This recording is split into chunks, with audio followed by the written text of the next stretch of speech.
नमस्कार, स्वागत है आपका मेरे इस चैनल कथा और कहानियाँ में।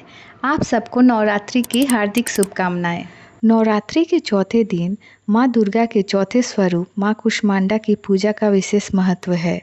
इस दिन श्रद्धालु विधि पूर्वक माँ दुर्गा की आराधना करते हैं और उन्हें मिठाई, फल तथा भोग अर्पित करते हैं। माँ को मालपुआ बहुत पसंद है। माता को प्रारंभिक स्वरूप और आदि शक्ति के रूप में भी जाना जाता है। अब आइए व्रत कथा के बारे में जानते हैं। सनातन शास्त्रों में वर्णित है कि प्राचीन काल में त्रिदेव ने सृष्टि की रचना का संकल्प लिया। उस समय संपूर्ण ब्रह्मांड में घना अंधकार व्याप्त था। समस्त सृष्टि एकदम शांत थी। ना कोई संगीत था, ना कोई ध्वनि, केवल एक गहरा सन्नाटा था। इस स्थिति में त्रिदेव ने जगत जननी आदि शक्ति माँ दुर्गा से सहायता की याचना की। जगत जननी आदि शक्ति माँ दुर्गा के चौथे स्वरूप माँ कुष्मांडा ने तुरंत ही ब्रह्मांड की रचना की। कहा जाता है कि माँ कुष्मांडा ने अपनी हल्की मुस्कान से सृष्टि का निर्माण किया। माँ के चेहरे पर फैली मुस्कान से संपूर्ण ब्रह्मांड प्रकाशमय हो गया।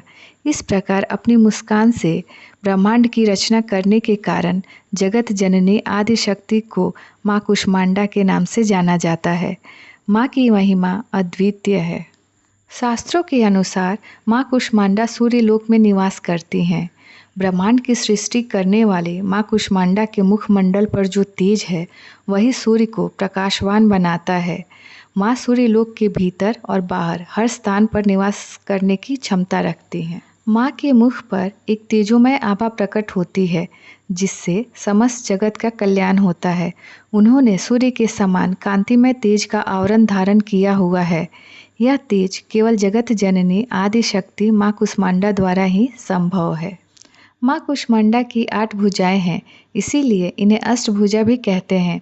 इनके 7 हाथों में कमंडल, धनुष, बाण, कमल पुष्प, अमृतपूर्ण कलश, चक्र तथा गदा है और 8वें हाथ में सभी सिद्धियों और निधियों को देने वाली जपमाला है।